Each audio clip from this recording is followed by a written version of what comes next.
learned about the preparation, properties, and structure of the borane, diborane.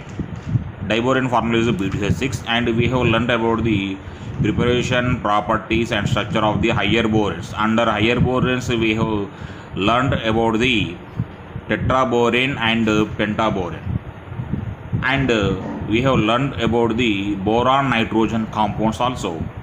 Under the boron nitrogen compounds, we have learned about the preparation, properties, and structure of the borazole. We know very well that borazole is also known as the borazine and inorganic benzene. And we have also learned about the boron nitride also. Now, we are going to learn about the boron halides.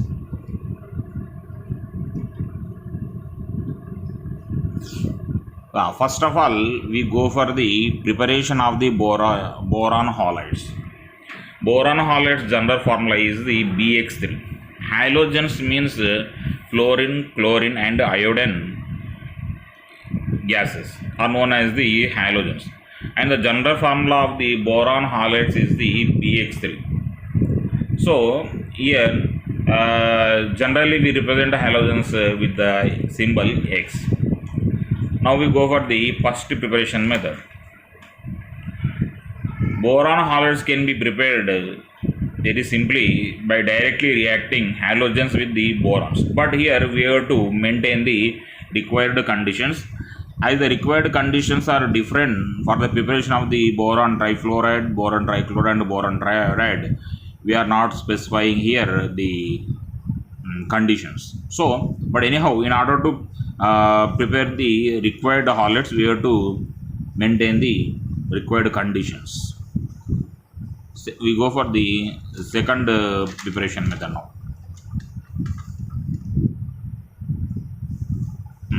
Yes. In this second preparation method, we are using the boron trioxide. Here, boron trioxide is reduced with the carbon in the presence of the halogens. And this equation is very easy to balance. Here, in boron trioxide, we are having the 3 oxygen atoms.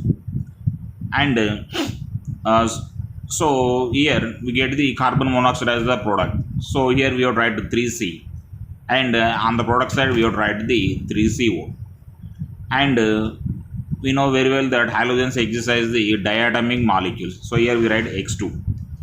And formula of the boron triolides is the BX3. Here we have the 3 halogen atoms, and on the reactant side we have the 2 halogen atoms as the subscripts. So we have to exchange these numbers in order to balance the equation. So we have to write this 3 here, and we have to write this 2 here. So like that we can easily write a balanced equation for this one. Okay, na? Next we go for the another third preparation method. By this second preparation method, we can't prepare the boron trifluorides. So we have to go for the special method in order to prepare the boron trifluorides. Let us look at that third method. Here, boron in this third method, boron trioxide is allowed to react with the calcium fluoride CaF2 in the presence of the H2SO4. So as a result, we get the boron trifluoride, calcium sulfate, and water molecule. This is also very simple equation to balance. In boron trioxide, we are having the 2 boron atoms and 3 oxygen atoms. So on the reactant side here, and we know very well that boron trifluoride formula is BF3. So here we have tried 2 before the BF3. And as we are having the 6 fluorine atoms in the BF3, we have tried here 3 CaF2. And as we are writing 3 CaF2, we have tried here 3 CaSO4. And in the boron trioxide, we are having 3 oxygen atoms. So these oxygen atoms combine with the hydrogen atoms of the sulfuric acid and forms the water. So here we have tried 3H2SO4. So like that, this is very simple to write the balanced equation. Now we go for the structure of the boron halides. In boron halides, the central atom is the boron, and we know very well that boron's atomic number is 5. Boron's atomic number is 5, and the ground state electronic configuration of the boron is 1s2, 2s2, and 2p1. The Hund's rule, Pauli's rule, and what is that Aubert principle are applicable only to the ground state. So, while writing the electronic configuration for the ground state, we have to follow these three principles and write the electronic configuration. And these three rules are not applicable to the excited state. And in the ground state means the lowest energy state. So when energy is supplied to this boron atom, boron undergoes goes to the excited state. As a result, what happens? One electron from the 2s orbital goes into the 2p orbital and goes into the 2py orbital. So in the excited state, electron configuration is 1s2, 2s1, 2px1, and 2py1. And in the excited state, boron is having one vacant or empty p orbital.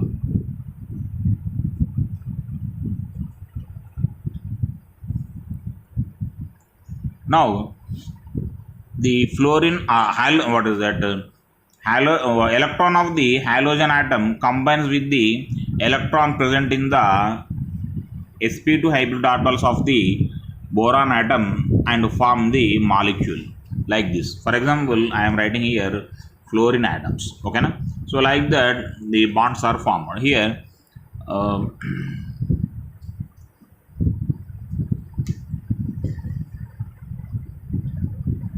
What is that?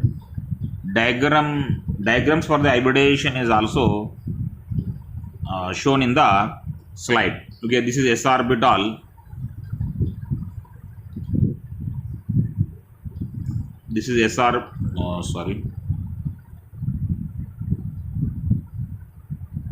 This is s orbital. This is p orbital, and this is another p orbital. These three p orbital, one s orbital and two p orbitals combined to give the three sp2 hybrid orbitals. These are the three sp2 hybrid orbitals, and p orbitals of the halogen atoms combine with these sp2 hybrid orbitals of the boron and form the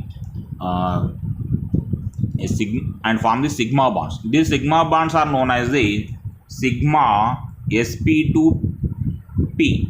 These sigma bonds are known as the sp2p sigma bonds because these are formed in between sp2 hybrid orbitals of the boron and pure p orbital of the halogen atom. So that's why these sigma bonds are known as the sp2p bonds. As the hybridization in the boron trihalides is sp2, the boron trihalides get the planar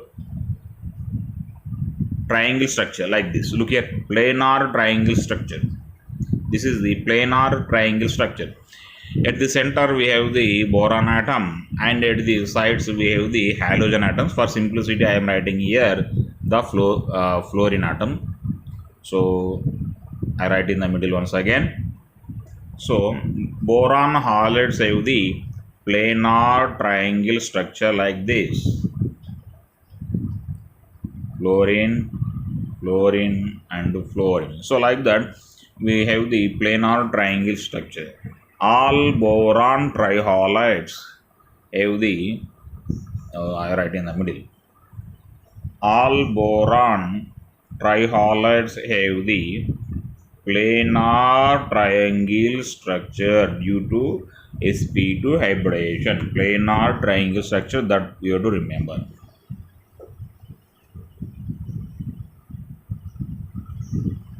Next we go for the properties of the boron trihalides.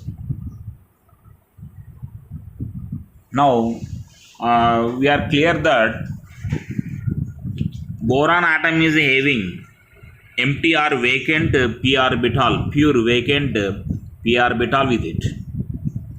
And so as a result, what happens, this boron halides act as the Lewis acid. Lewis acid means a substance that accepts the electron pair is called as the Lewis acid.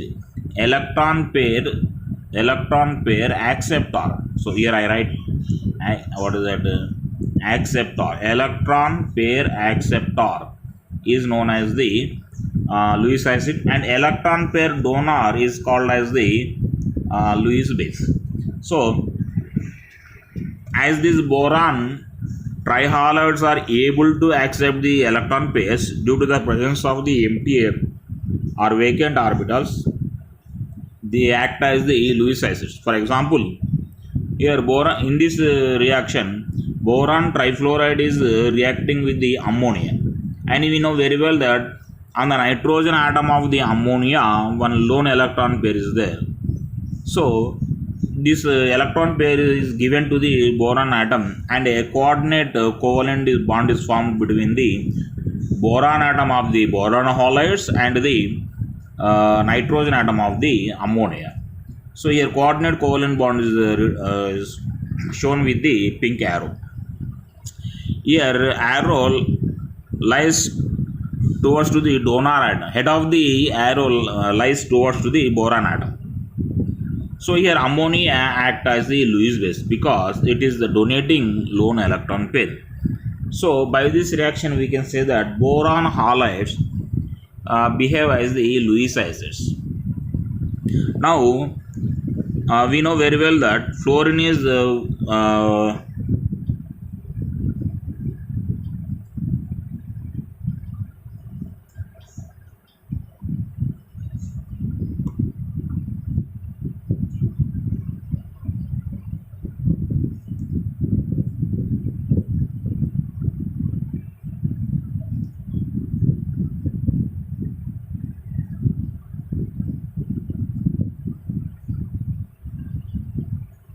yes. Now we know very well that fluorine is more electronegative element than the chlorine. Chlorine is more electronegative than the bromine. Bromine is more electronegative than the iodine. We know that fluorine electronegativity value is 4. We know that chlorine electronegativity value is 3. We know that bromine electronegativity value is 2.8. And we know very well that iodine electronegativity value is 2.5. Electronegativity of fluorine is 4, chlorine's electronegativity is 3, bromine's electronegativity is 2.5, and iodine's electronegativity is 2.5. So upon seeing these electronegativities, generally everyone can think that boron trifluoride must be strong acid than compared to the other trihalides, because boron is more electronegative. As a result, what happens, it has to drag the electron pair, bond electron pair towards it. As a result, more electron deficiency should appear on the boron atom. Due to that, boron trifluoride should be a strong acid than the other trihalides like the boron trichloride, tribromide, and boron trihalide. So this is the expected order of the acidic strength of the boron trihalides. Let us see what is the actual acidic strength order. Okay.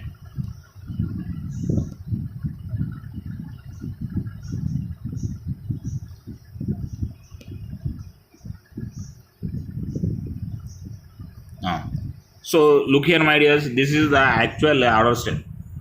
We are expecting, we have expected that boron trifluoride is the strongest acid among the boron trihalides. But here boron triiodide is the strongest acid actually, and boron trifluoride is the weakest acid among the boron trihalides, and this is the real order of the acidic strength of the boron halides.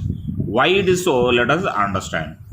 This can be explained by taking the concept of the back bond donation. So look, and we know very well that each halogen atom is having a lone electron pairs on it. We know very well that halogens belongs to the seventh group. So on each halogen atom, 3 lone electron pairs are like this, present like this. 3 lone electron pairs are there. So now halogen atoms are able, or they can donate this lone electron pairs to the empty p orbital of the boron atom. As a result, what happens? The boron and the halogen will get partial double bond character. So this type of bonding is here known as the back bonding, because here the bonding is formed, the bonding occurs from the side atom to the central atom. So such type of bonding here is called as the back bonding. So now let us learn how it affects the acidic strength of the boron trihalides. Here, see here, my dears, we know very well that fluorine, from top to bottom in a group, atomic size increases. This is known to us. So what is that? Fluorine belongs to the second period. So the what is that? Valence p orbital in the fluorine is the 2p orbital, and the valence p orbital in the chlorine is the 3p orbital, and the valence p orbital in the bromine is the 4p orbital, and in the iodine is the 5p orbital. And when we move from top to bottom in a group, atomic size increases. That means compared to the 2p, atomic size of the 3p orbital is large. Like that, iodine has the largest atomic size or atom size among all the halogen atoms. Now see in this picture, boron and fluorine are almost have the same size. Due to the same size, overlapping occurs perfectly. As a result, back bonding is very strong in the boron trifluorides. But as the atomic size increases, the efficiency in the back bonding decreases. See in the picture here, boron atom is small compared to the chlorine atom. As a result, perfect overlapping does not occur in between the boron and chlorine atom, and the efficiency in the back bonding decreases from fluorine to the iodine. As a result, what happens? The deficiency of the electrons on the boron atom decreases from boron trifluorides to the boron triiodide. So among the boron trihalides, boron triiodide is the strongest Lewis acid, and boron trifluoride becomes the weakest Lewis acid.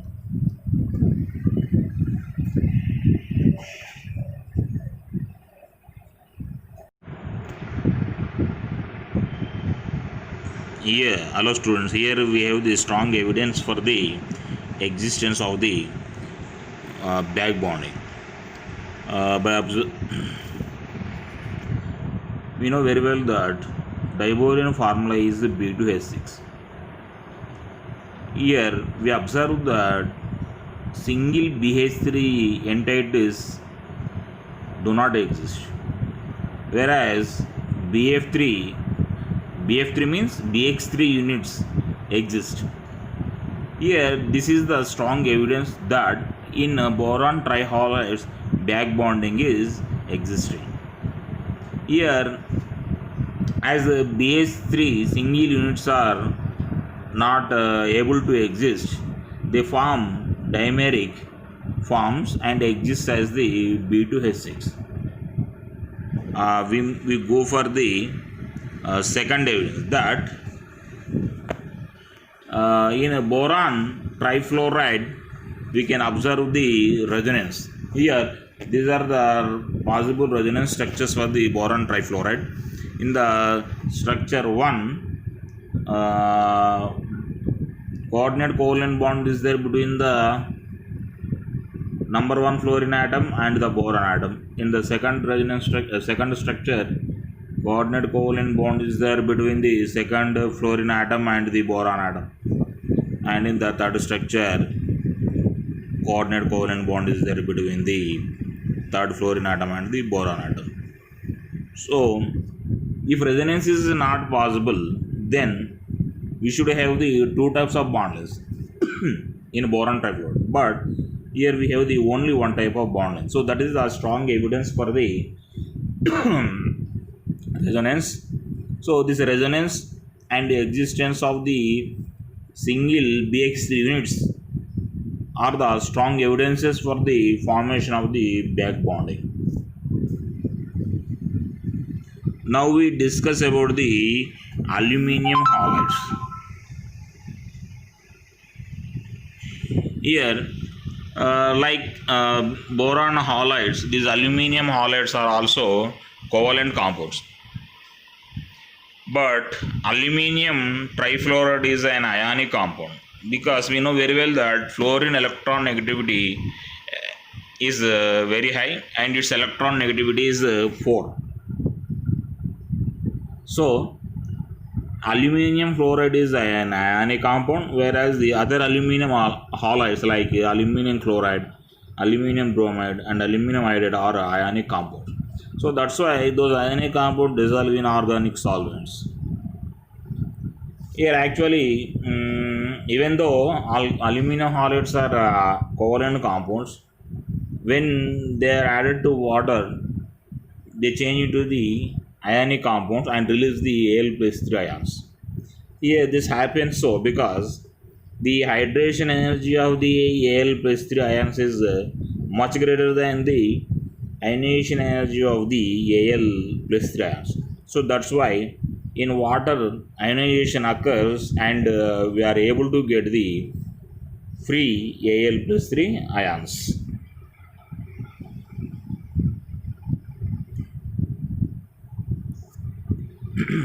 Aluminium halides like aluminium chloride exist as the dimers at low temperatures as well as in the gaseous stage. That means they exist as the Al2Cl6, but at higher temperature they decompose and form single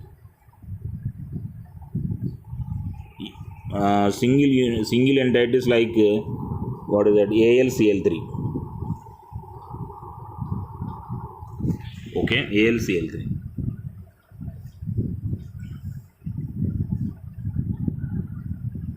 And here one more point we have to remember that boron halides do not form dimers like aluminium halides, because we know very well that boron atom is a very small atom compared to the aluminium atom. In aluminium halides, what happens? Aluminium aluminium halides exist as a dimers, no? So here what happens means around the aluminium 4 chlorine atoms are accommodated like this.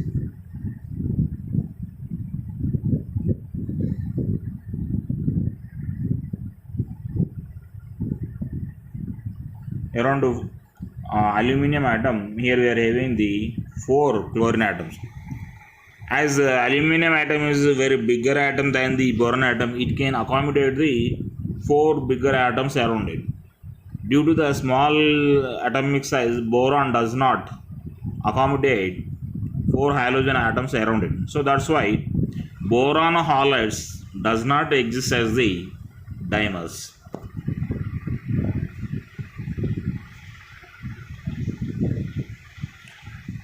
Here this is the dimeric structure of the aluminium chloride. The bond distance between the aluminium and chlorine is the 206 picometers. Picometer means 10 to the power of 1 picometer is equal to the 10 to the power of minus 12 meters. So picometer. So this is 1 picometer. This is this chlorine is known as the terminal chlorine. whereas this chlorine is known as the bridged chlorine. Bridged chlorine is binding to aluminum atom, so that's why its bond length is somewhat greater than the terminal AlCl bond. And here the bridged aluminum chloride bond length is 221 picometers. It is greater than this one, that we have to remember. And the angle between two chlorine atoms and aluminum is 79 degrees, and chlorine and aluminum atom is 1 degree centigrade. With the discussion of the aluminum halides, the group 13 chapter ends, and let us recollect once again what we have learned under group 13. First one of them is the preparation, properties and structure of the diborane, and second one of them is the same preparation, properties and structure of the higher boranes. Under higher boranes we have studied about the tetraborane and pentaborane. And next one is the third one is the preparation, properties and structure of the borazole. And fourth one is the preparation, properties and structure of the boron nitride. So, and fifth one is the preparation, properties and structure of the boron halides. Under boron halides, mainly we have to remember the Lewis acidic nature of the boron halides and the order and the reason for it. And sixth one is the aluminium halides. So these are the 6 compounds we have discussed under the group 13. Now let us look at the important question that we come across the group 13. Okay. First question. What is electron deficient bond? Give one example. Second question. Write any 2 preparation methods of diborane and any 4 chemical properties of it. Generally, the reaction between diborane and ammonia is very important. It comes under the preparation of the borazole and as well as the properties of the diborane. So that reaction is very helpful for us. And the reaction with the water, the reaction with the HCl, the reaction with the halogens are very simple reactions. So learning those reactions very beneficial to us. Next, third one. How does diborane react with ammonia and chlorine? So look here. Here separately the reaction with the ammonia and chlorine is will be asked in the examination. And the fourth one. Explain the structure of the diborane. Here purely the structure of the diborane is asked. We go for the other questions. Okay. Okay, sixth question. What is borazole and how it is prepared? So the reaction with the reaction of diborane with ammonia is helpful in the borazole, in the preparation of the borazole. Okay, na? So next, write the reactions of the borazole with water and bromine. So these reactions are very simple and we have learned. So we go for the seventh question. What is inorganic benzene and why it is called so? We know very well that borazole or borazine is called as inorganic benzene.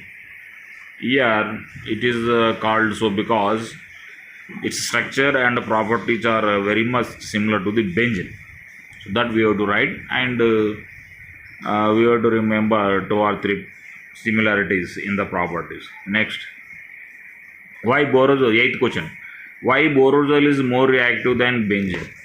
Here we have to remember that the electronegativity difference in boron and nitrogen is greater than the electronegativity difference than the carbon and hydrogen.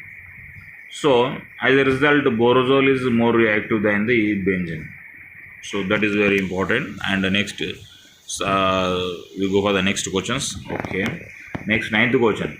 What do you understand by back bonding? Explain why the P5 back bonding in boron halides. Clearly, that means we have to explain. Next, 10th question. Explain acidic nature of the boron halides. So here we have to write the expected order of the acidic strength as well as the actual acidic strength or actual order of the acidic strength of the halides, and we have to explain the reasons also. And 10th question, explain. Okay, 11th question, how back bonding affects the acidic strength of the boron halides. So the same thing here again we are getting. Okay, next we have to go for the other question. Next, boron halides exist as the monomers, whereas the aluminum halides exist as dimers. Why? Already we have learned that boron is a small atom, no? So that's why it cannot accommodate more than 3 atoms around it. So that's why it cannot form the dimers. Whereas aluminum is a larger atom, so that's why it can accommodate more than 3 atoms. So that's why it exists as the dimers. That only we have tried here. What is inorganic graphite? Why it is called so? We have learned that boron nitrate is called as inorganic graphite because, like graphite, boron nitrate also has the layered structure. So that's why it is called inorganic graphite. And we have to remember one more point, that boron nitrate is available in another modification which is similar to the diamond. There we call it as the inorganic diamond. Okay, so boron nitrate is available in 2 modifications. One is the graphite modification and the other one is the diamond modification. Next, 14th question, explain the structure of the tetraborane and pentaborane. With respect to the structure, these two are very important, and here we have to write the types of bonds that are present in the tetraborane and the pentaborane. Already we have learned that in higher boranes 5 types of bonds are present. So how many types of bonds are present in this tetraborane and pentaborane, that we have to write here. Next, 15th question, what is banana bond? Give some examples of the compounds having such bonds. So the group 13 elements form such type of bonds. For example, in diborane we have this banana bond. Not only in diborane, in higher boranes also we have these banana bonds, and in the aluminum halides and in aluminum hydrides, here we are not having aluminum hydride but we are having the aluminum halides. So in aluminum halides also we are having this banana bond, so that we have to mention here. Thank you. By this the group that